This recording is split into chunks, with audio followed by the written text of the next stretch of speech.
Atenção! Começa agora uma teleaula de História do Ensino Fundamental. Você vai assistir a teleaula de número 29. Bons estudos!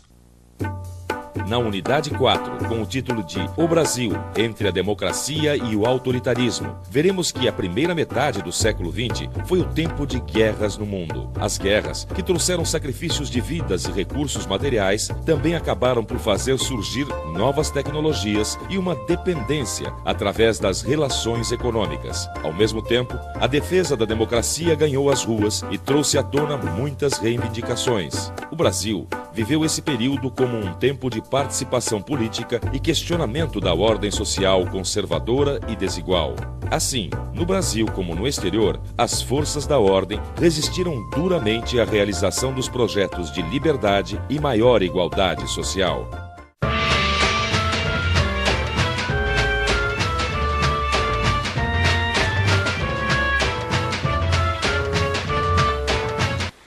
Nossa, foi difícil chegar hoje, hein, Joana? É? Alguma notícia sobre a greve dos motoristas de ônibus? Não, ainda não. É que eu tô lendo primeiro as notícias internacionais também. Ah, internacionais primeiro? Você sabe que às vezes até me esqueço dessa parte do jornal. Bom, também o que me interessa saber, sei lá, vai ter eleições na Turquia, sabe? Interesse muito. Será? O que uma coisa que acontece lá do outro lado do mundo tem a ver com a gente, aqui no Brasil? Na teleaula de hoje, você vai ver que a história de um país sofre influências do que ocorre nos outros países. Vai perceber que, muitas vezes, os fatos e processos históricos estão diretamente ligados. E vai entender por que as disputas da Guerra Fria mudaram o rumo da história de vários países da América Latina.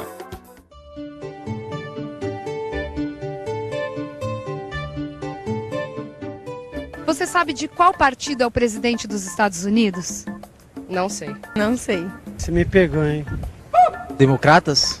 Republicano. Sabe as Farc, aquele grupo de guerrilheiros, em qual país da América Latina eles atuam? Não sei. Também não sei. Também não. Argentina? Colômbia. Colômbia, né? Diariamente somos informados do que acontece nos outros países. Isso acontece através de reportagens sobre economia, meio ambiente, sobre pessoas conhecidas mundialmente ou sobre guerras. Notícias que chegam até nós todos os dias. São fatos que podem parecer distantes da nossa realidade, mas o Brasil não é um país isolado. O que acontece nos vários cantos do mundo influencia e às vezes se relaciona diretamente com o que acontece aqui. Eu nunca tinha pensado nisso, Joana. É importante saber o que acontece no mundo para entender o que acontece no Brasil. Mas será que a influência dos fatos que acontecem no mundo é uma coisa recente? Sei lá, por causa da TV, da internet? Ah, não. Sempre foi assim através da história. As relações econômicas, políticas e culturais estabelecidas entre países de continentes diferentes sempre tiveram relação com processos históricos de cada uma dessas nações. Para entender o que acontecia no Brasil depois de 1945, por exemplo, é preciso entender o que estava acontecendo no mundo naquela época. Vamos ver o que estava acontecendo no passado. No Brasil e no mundo, né? É mesmo. Olha só, em 1917 ocorreu a Revolução Russa. Bom, a Revolução é russa, né? Então qual a relação dela com os outros países? Marx, no século XIX, ele teorizou o socialismo, mas em nenhum país ele foi colocado na prática. Isso só aconteceu em 1917 na Rússia e em condições muito específicas. Lenin propôs que o partido bolchevique tomasse o poder com uma nova forma de organização. Seria um partido de revolucionários profissionais. Marx falava numa revolução dos trabalhadores. E Lenin, já mais especificamente, propôs um partido não apenas de trabalhadores em geral, que ele achava que o trabalhador por si só chegava a uma mentalidade sindicalista, mas sim que se juntassem trabalhadores e intelectuais num partido de revolucionários profissionais. Bem ou mal, foi assim que o socialismo acabou acontecendo num país, na Rússia, inicialmente. Só que o socialismo ficou isolado muito tempo na Rússia. Os bolcheviques esperavam que a revolução se espalhasse da Rússia para os outros países, especialmente para o Ocidente avançado, mas isso não aconteceu. Depois da Segunda Guerra Mundial, quando a União Soviética derrotou Hitler, ele expandiu o campo do socialismo para o leste europeu, com vários países, Polônia, Tchecoslováquia, etc. Certo, Joana, eu já entendi que o que acontece em alguns países influencia a história de outros países. Influencia sim, e muitas vezes interfere diretamente. Certo. Agora, será que a Guerra Fria, por exemplo, ela tem alguma coisa a ver com a Primeira Guerra Mundial? Ah, tem sim. Olha só. Durante a Primeira Guerra Mundial, um país que se estendia pelos continentes europeu e asiático passou por várias transformações. Durante a guerra, quando lutou ao lado de França e Inglaterra, a Rússia viveu um processo revolucionário que derrubou a monarquia. Foram alguns anos de guerra civil, travada entre os comunistas e seus opositores. No fim, os comunistas saíram vitoriosos. O país adotou medidas socialistas. E em 1922 foi criada a União das Repúblicas Socialistas Soviéticas. Pera aí, Joana. Ó, 1922, cadê? Aqui, ó, 1922. Foi criado o PCB, Partido Comunista Brasileiro. Viu? Aconteceu uma revolução lá longe na Europa e os reflexos chegaram aqui no Brasil, com a criação do PCB. E a Guerra Fria? Ah, ela também teve muito a ver com os fatos que aconteceram depois da Revolução Russa. Depois da Primeira Guerra Mundial, a União Soviética fez mudanças radicais na sociedade. Por isso, passou a ser vista como uma grande ameaça, não só pela burguesia, como por setores conservadores que temiam a perda de privilégios e direitos.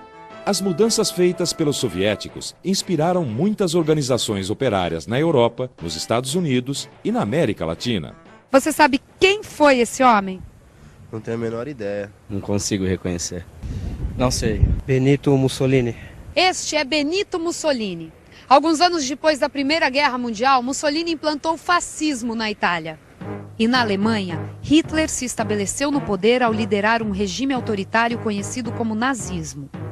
Os dois regimes políticos se caracterizavam pelo unipartidarismo, pelo controle dos meios de comunicação e pela exaltação ao líder. Mais uma vez, um processo histórico tem a ver com outro. O nazismo e o fascismo, ao surgirem, expressaram uma reação ao crescimento dos partidos comunistas em seus países. Foi uma época de muitas mudanças, né, Joana? Foi uma época de instabilidade econômica, social e política no mundo inteiro.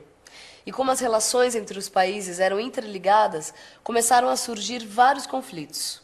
Era o início da Segunda Guerra Mundial. Com a Segunda Guerra Mundial, houve uma destruição muito grande no continente europeu. Os Estados Unidos, que não tinham sofrido nem com a Primeira Guerra, nem com a Segunda, tiveram um crescimento muito forte. E a União Soviética também, depois que se recuperou, se transformou no que a gente chamou de superpotência. Então, se criaram duas superpotências.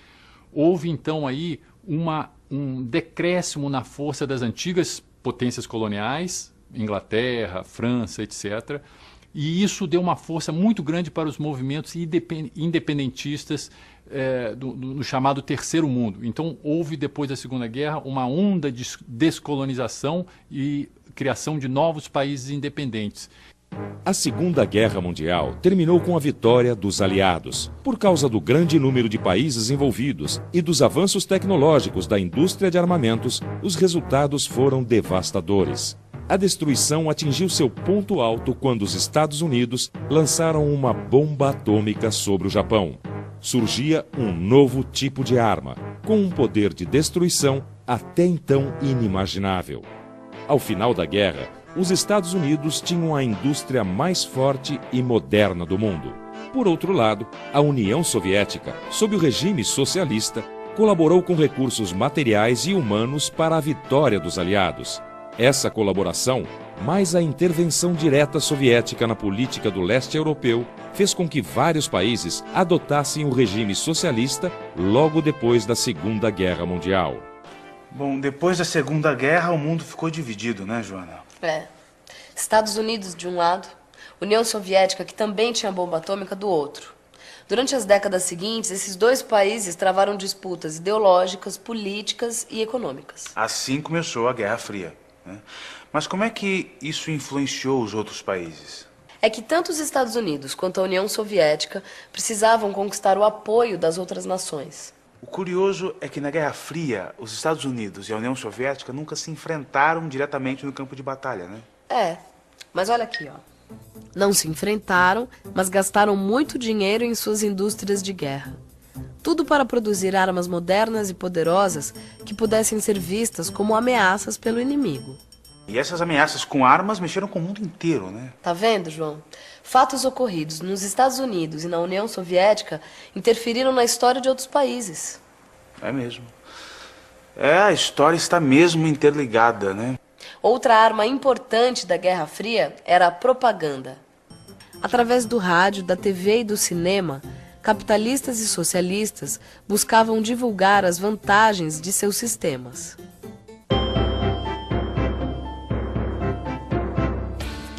O cinema foi um dos meios de comunicação mais utilizados pelos Estados Unidos para divulgar as qualidades do modo de vida americano. Filmes sobre espionagem, astronautas e viagens espaciais eram bastante comuns. De um lado estava o herói americano, do outro, o vilão, sempre um russo.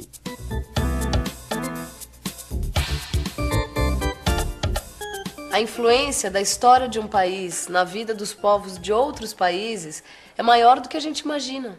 Não, isso eu entendi. Na Guerra Fria, Estados Unidos e União Soviética influenciaram continentes inteiros, né? Com as disputas da Guerra Fria, Estados Unidos e União Soviética passaram a apoiar movimentos de independência das colônias da África e da Ásia. O objetivo era influenciar os novos países que seriam criados. Por isso, americanos e soviéticos ajudaram com dinheiro e enviaram armas e tropas para diversos movimentos de libertação na África e na Ásia. Vamos pensar um pouco. Peraí, deixa ver. As relações entre países diferentes sempre tiveram muita influência na história de cada uma dessas nações. Intervenções militares e conflitos acabaram construindo uma história comum a todos. Depois, durante a Guerra Fria, as disputas entre o capitalismo americano e o socialismo soviético passaram a influenciar a política, a economia e a cultura de países de vários continentes. Mas será que a Guerra Fria também influiu nas lutas sociais da América Latina? No período da Guerra Fria, o Brasil e outros países da América Latina reproduziram a luta entre o capitalismo e o socialismo. O avanço das disputas entre os grupos sociais e políticos se intensificou mais ainda com a implantação de um regime comunista na ilha de Cuba. No período de 1950 a 1970, partidos de esquerda e movimentos de trabalhadores organizavam manifestações e lutavam para conquistar o poder através de eleições ou de movimentos armados revolucionários. O momento de maior tensão ocorreu em 1962, na crise dos mísseis, aqui mesmo, na América Latina. Resolveu dar uma olhadinha nas notícias internacionais? Eu entendi que é importante conhecer e refletir sobre as relações estabelecidas entre todos os povos. As relações entre os países influenciam nos processos históricos e conectam sociedades diferentes umas das outras. E para relembrar como isso acontece, fique de olho na revisão. E atenção, se liga aí que é hora da revisão. Na teleaula de hoje, você entendeu que é importante conhecer os processos históricos de todos os países. Viu como depois de 1945, Estados Unidos e União Soviética se tornaram grandes potências mundiais. E aprendeu que a Europa, a América, a Ásia e a África participaram de disputas relacionadas à Guerra Fria. Muitas vezes, as relações entre os países incluem dominação e exploração. Por isso, precisamos desenvolver um olhar crítico, capaz de identificar e entender bem o tipo de ligação que existe entre cada país. E para aperfeiçoar o seu olhar, é só você correr agora para o seu livro de estudos. Até a próxima!